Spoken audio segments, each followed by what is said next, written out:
अब जन्म मरण से के चक्कर से मुक्ति का पथ मिलने वाला है। अब ऋषि परंपरा का प्रसाद मिलने वाला है। अब देव संस्कृति वो चित्त को संस्कारित करेगी, मन को पवित्र करेगी, अंदर का कलश कलुमश ध्वस्त होगा, हाँ? अंदर बाहर पवित्र होगा, साधारण विषय भोगों से उपरति होगी, राम के साथ रति होगी। और कदाचित प्रातः काल, दोपहर, सांझ, रात्रि, कभी ना कभी तो चित्त में ईश्वर का नाम आता ही है ना। वो आधार है, हमारे चिंतन का आधार।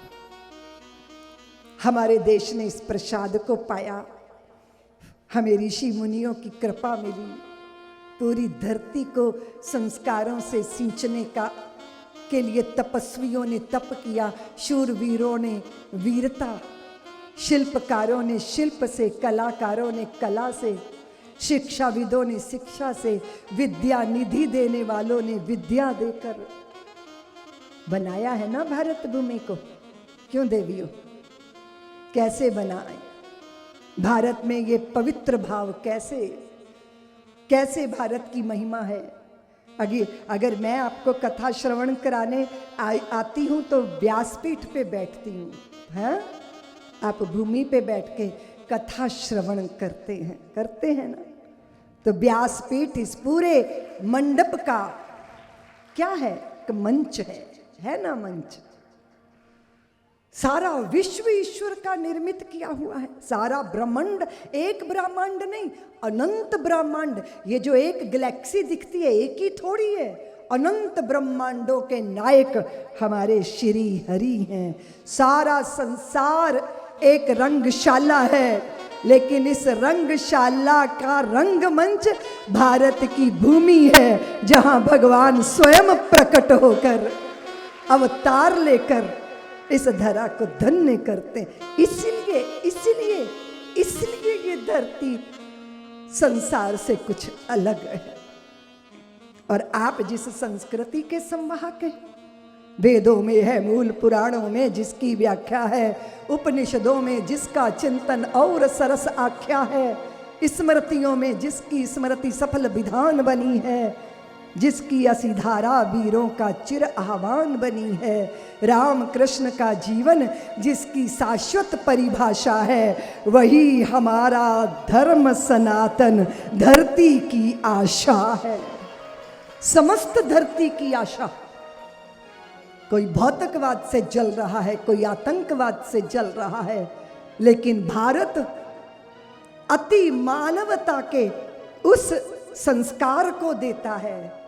वो संस्कार दुनिया को बाजार नहीं मानता, वो संस्कार दुनिया को परिवार मानता है। वसुधैव कुटुंबकम की भावना है ना कुछ खास। वेदों में है, मूल पुराणों में जिसकी व्याख्या है, उपनिषदों में जिसका चिंतन और सरस आख्या है, स्मृतियों में जिसकी स्मृति सफल विधान बनी है, जिसकी असीधारा वीरों का चिर आह्वान बनी है, राम कृष्ण का जीवन जिसकी शाश्वत परिभाषा है, वही हमारा धर्म सनातन धरती की आशा। और उस भाव के साथ अगर आप श्रेष्ठ के संवाहक हैं तो श्रेष्ठ बनना आपकी जिम्मेदारी है। आप संसार की तरह नहीं जी सकते। पिता की परंपरा, उनकी कुल परंपरा, ऋषि मुनियों का दायित्व है ना। तुम्हारी संतानें साधारण संतानें थोड़ी बननी चाहिए। उनको कैलकुलेशन सीखनी है तो शेरों के दांत गिनने होंगे ना।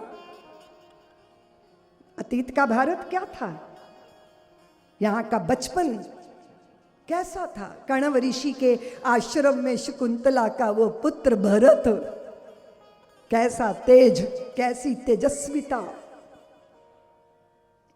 माता जानकी के पुत्र लव और कुश, कैसी तेजस्विता। अयोध्या का पूरा साम्राज्य बह गया था, आंसुओं में बह गया था अभिमान, आंसुओं में बह गया था दंभ, आंसुओं में बह गई थी भ्रांतियां। तो दो पुत्रों ने जब रामायण गाई तो श्री राजा राम जी की सभा स्तब्ध रह गई। आंसू ऐसे बह रहे थे जैसे किसी वनस्थली में रात्रि को चुपचाप ओस की बूंदें गिरती हैं। तुम कहती हो दीदी माँ मैं संतानों को इसलिए नहीं बना पाई क्योंकि मैं प्रतिकूल परिस्थितियों में थी, लेकिन प्रतिकूलताओं ने देवी जानकी को कैसे सामर्थ्य दे दिया कि उसने लव कुश पति से वियुक्त हैं, राजमहलों में नहीं है, और वन में अपनी संतानों को बनाया लव कुश। और लव की बसाई नगरी लाहौर, कहाँ है वो? हिंगलाज माता कहाँ है? तक्ष, राजा तक्ष के द्वारा स्थापित तक्षशिला कहाँ है? याद है कुछ? याद है तुम्हें? आशुतोष भगवान पशुपतिनाथ का मंदिर कहाँ है? मानसरोवर कहाँ है? सिकुड़ते गए, हम सिकुड़ते चले गए। विराट वो प्रदेश, भारत माता का खंड, वो बाली से लेके इंडोनेशिया से लेके दूर दराज प्राकृतिक सीमाओं में घिरी हुई भारत भूमि, लेकिन श्रीहीन संतानें होती हैं तो फिर ऐसा ही दृश्य सामने होता है। सिकुड़ते गए क्योंकि अपनी संस्कृति, धर्म और अपने गौरव से अपरिचित हो गए। इसलिए स्मरण रखना होगा, बात तेजस्विता को धारण करने की है, तेज को धारण करने की। इसलिए आपके महापुरुष आपको कहते हैं कि तेजस्वी बनिए। जो लालसाओं के हाथों बिक जाते हैं वो तेजस्वी नहीं रह पाते। जो इंद्रियों पर अंकुश रखते हैं और मन का नियमन करना जानते हैं, जो शरीरों की कथा तक नहीं सिमटे हुए, वे तेजस्वी एक नई राह बनाते हैं। तेज प्रताप का सूर्य उनका चमकता है। इसलिए तुम सहज नहीं हो, तुमको वही बनना है जिसके लिए तुम्हें भारत की धरती पर ईश्वर ने जन्म दिया। हमारे यहाँ का एक सहज स्वभाव होता है करुणा, है ना? जहाँ करुणा होती है वहाँ क्रांति भी होती है। जहाँ प्रेम होता है वहाँ प्रतिज्ञाएं भी होती हैं कि नहीं? बोलो ना देवियों।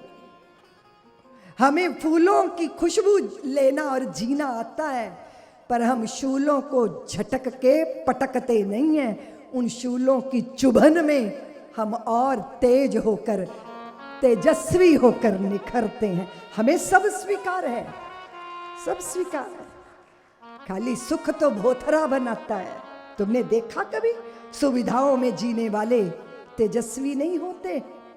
इसलिए राजा दशरथ ने पत्नियां रोती रहीं, लेकिन गुरुकुल में, गुरुदेव की शरण में कठोर जीवन के साथ जीना, ताकि किसी भी तरह की संसार में चुनौती आए उसे स्वीकार किया जा सके। इसलिए मेरे शिशु सिंहों से खेलें, मेरे युवा विश्व विजयी हों, मेरे वृद्ध बंध जगती के मेरा दर्शन काल जयी हो। और यदि तुम एक बार उठ गए, जाग गए, तो ये जो भगवा है ना, ये अंतरिक्ष में फहराएगा, सारा संसार वंदन करेगा। इसलिए उस तेजस्विता के साथ जीवन। हाँ? और हम अक्सर कहते हैं कि राम को पाना है तो फिर राम बनना है। बोलो ना, शुद्ध बुद्ध होना है ना। तुम्हारी संतानें जो हैं वो शुद्धोषि बुद्धोषि निरंजनोषि, इस मंत्र को लोरी में तुम्हें गाना है ना देवियों। तो मूर्खा बन के थोड़ी होगा, उसके लिए विदुषी बनना होगा, विद्वता को चित्त में धारण करना होगा। इसीलिए, और देखिए जरा ग्रामीण प्रदेश का दर्शन कीजिए। राम लखन सिय सुंदरता,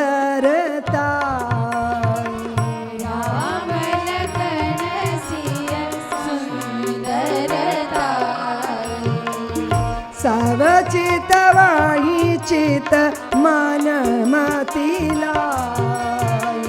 सब चित वही चित मन मति लाई।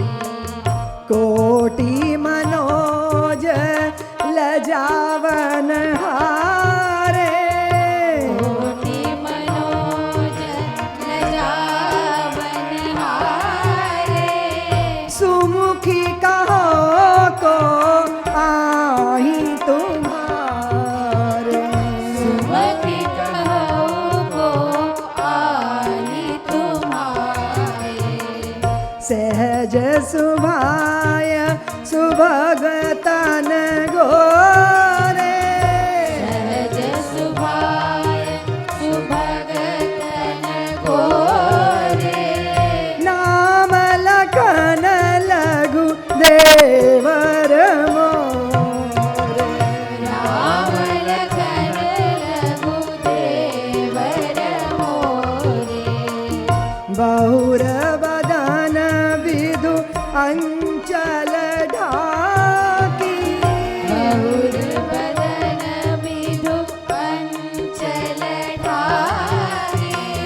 प्रियतन चिताई भोव करी बाकी। प्रियतन चितई और कृपाकी। अद्भुत अद्भुत दृश्य उपस्थित किया है बाबा जी ने, पूज्यपाद तुलसीदास जी महाराज।